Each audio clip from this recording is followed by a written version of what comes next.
Senior journalist రాగానే లేచి కూర్చొచ్చి వీళ్ళు వెనక్కి పోయి కూర్చునేటోళ్ళు. మేము పత్రికా సమావేశం పెడితే కూడా ఒకవేళ డెస్క్ ఇన్ఛార్జ్లో లేకపోతే మీ దాంట్లో సీనియర్ జర్నలిస్టులు వస్తే, వేరే సంస్థకు సంబంధించిన జర్నలిస్ట్ వస్తే కూడా లేచి జూనియర్స్ లేచి ముందు వరుస వాళ్ళకి ఇచ్చి వీళ్ళు వెనక్కి పోయేటోళ్ళు. ఇప్పుడు విపరీతం ఎట్లయిపోయిందనంటే అసలు కంటే కొసరోళ్ళది ఎక్కువైపోయింది. ఎవరిది ఏ ట్యూబో తెలుస్తలేదు మాకు.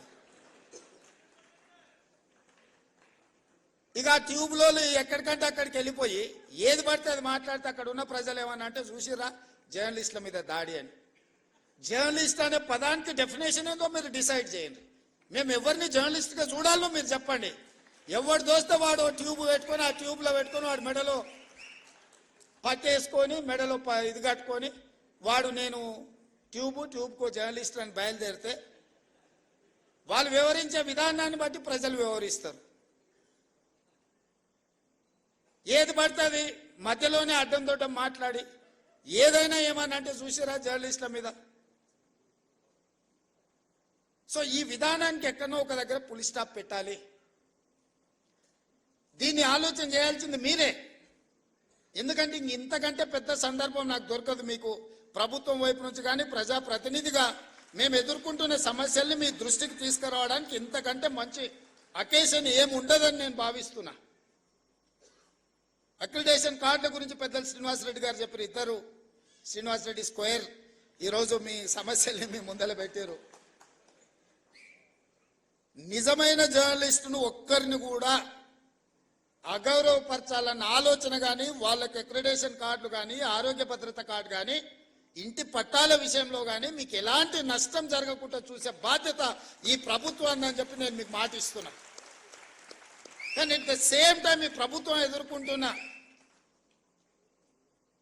అనవసరమైన రాద్ధాంతాలను నియంత్రించాల్సిన బాధ్యత మీ మీద ఉన్నది. మీరు డిఫైన్ చేయండి ఎవరిని జర్నలిస్ట్గా మేము గుర్తించాలి, ఆ జర్నలిస్ట్కు ఉన్న ఎథికల్ లైన్ ఏంది, ఏ హద్దు దాటకుండా జర్నలిస్టు ఉండాలి, ఆ జర్నలిస్టు హద్దు దాటి వివరించినప్పుడు ఎదురుగున్నోడు క్షణికావేశానికి లోనైనప్పుడు జరిగే పరిస్థితులు ఎట్లా ఉంటాయి, వీటన్నిటిని కూడా మనము ఆలోచన చేసి ఒక పరిష్కారం చూపించుకోవాల్సిన బాధ్యత మన మీద ఉన్నది.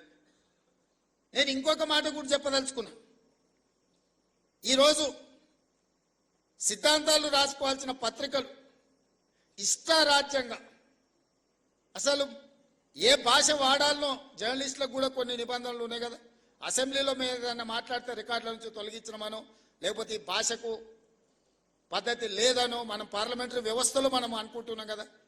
మరి పత్రికలకు జర్నలిస్టులకు ఏ భాష రాయాలి, ఎలాంటి భాష వాడాలి, ఏ పదప్రయోగం హోదాని బట్టి రేవంత్ రెడ్డి మీకు నచ్చకపోవచ్చు యాజ్ ఇండివిజువల్, కానీ Revanth Reddy is Telangana chief minister.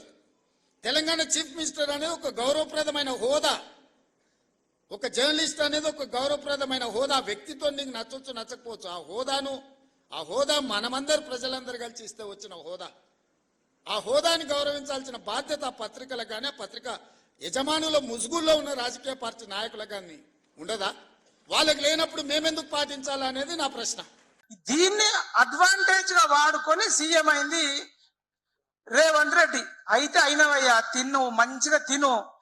నేను అడుగుతున్నా ఇయ్యాల, నువ్వు అడిగినావు కదా ఎవడు మీడియా ఎవడు జర్నలిస్ట్ అడిగినావు కదా, నేను ఎందుకు అడగొద్దు?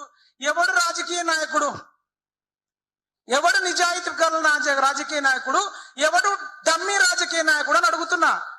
అంటే టిఆర్ఎస్ లో జాయిన్ అయ్యి టీడీపీలో జాయిన్ అయ్యి అవి రెండు మళ్ళా అంతకుముందు ఇంకోటి అనుకోండి, తర్వాత కాంగ్రెస్ లో ఈ పార్టీలు మాట్లాడినటువంటి రాజకీయ నాయకుడు అని ఎట్లా అంటారు? ఒక పార్టీలో జాయిన్ అయితే జీవితాంతం ఒకటే పార్టీలో ఉండాలి, అట్లాంటి చట్టాల కోసం ట్రై చేస్తాం. ఇట్లాంటి డమ్మీ రాజకీయ నాయకులను మన అందరం కూడా సిద్ధాంతం లేని వాళ్ళను తీసి అవతల పడాల్సిన అవసరం ఉంది. ఇట్లాంటి వాడు అండి కొడంగల్ కృష్ణారెడ్డికి రాసి ఇచ్చిండు, హైదరాబాద్ తిరుపతి రెడ్డికి రాసి ఇచ్చిండు, ఇంకొక ఆయన పేరు కామారెడ్డిలో ఇన్ఛార్జ్ ఇచ్చిండు కొండల్ రెడ్డికి రేపు కొండలు దవ్వుకోవడానికి ఇస్తావా? జగదీష్ రెడ్డికి అమెరికాలు ఇచ్చినావు, అక్కడ అమెరికాలో కొండల్ రెడ్డి మోసిండట, మోసం చేస్తా 80 ఏళ్ళ ముసలాయిన నాకు అప్పట్లోనే మోసం చేసిండని చెప్పిండు.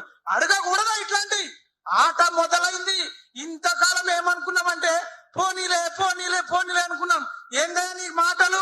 పనికి మాలిన వాళ్ళను మా విట్టలనే చెప్తుండు 1000 మందికి 36 ఎకరాలు ఇచ్చిండండి. తెలంగాణలో ఉన్న యువత మొత్తం వినాలి. 36 ఎకరాలు, ఎకరం 100 కోట్లట, 3600 కోట్లు. వీడి మీద ఒక్కడి మీద కేసు కాలేదు, ఒక్కడు కూడా జైలుకు పోలేదు, ఒక్కడు కూడా హరాస్మెంట్ గురి కాలేదు. 3600 కోట్లు విలేకరుల పేర్లు చెప్పిస్తే మిగతా వాళ్ళు ఎడబోవాలి? ఇక్కడ వచ్చిన వాళ్ళు ఎవరు కష్టపడలేదా? నేరెళ్ళ బాధితులు ఎంత కష్టపడ్డారు, కోలారీష్ ఎంత కష్టపడ్డాడు, ఇప్పుడే వచ్చిండు సద్దాం ఎంత కష్టపడ్డాడు.